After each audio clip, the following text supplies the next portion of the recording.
Sa buhay ng isang bata, talagang may ups and downs dahil hindi sa lahat ng pagkakataon ay masigla at malusog ang kanilang kalagayan.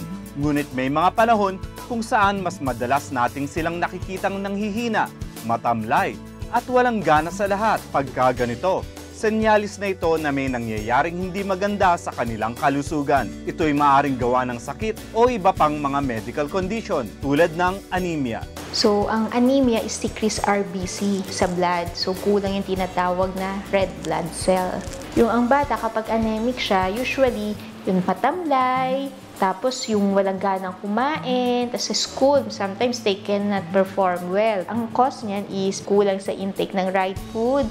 Pangalawa, intestinal parasitism, yung may bulatica, which is common sa communities natin. Tapos, ano pa bang pwedeng cause niyan? Unang-una, yung mga talagang kulang yung sa milk. Syempre, kapag pumapa na yung intake ng milk, nagkukulang na rin yung intake nila ng mga nutrients na to. Anemia, usually, ang treatment yan is, you give vitamins that will boost the production of RBC. Yun nga, commonly ferrous sulfate.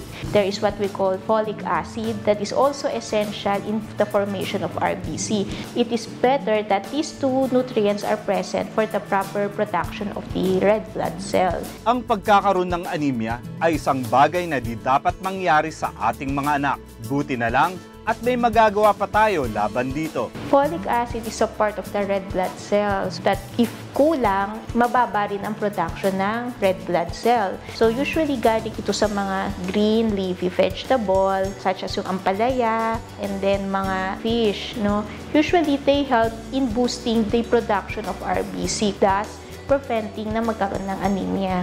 Having a folic acid in a child's diet is one of the best ways in giving his body the chance to fight against anemia. And you can give him that chance with BioFit Plus. It has 15 components of vitamins and minerals. Sapat na sapat para matulungang lumakas ang kalusugan ng inyong anak. So, by giving supplements with added lysine, yung mga batang dati ay walang ganang kumain, mabubus yung appetite stimulant center nila. So, pag nabus yun, so gaganahan silang kumain. Even try new food na dati ay ayaw nila. This portion was brought to you by BioFit Plus.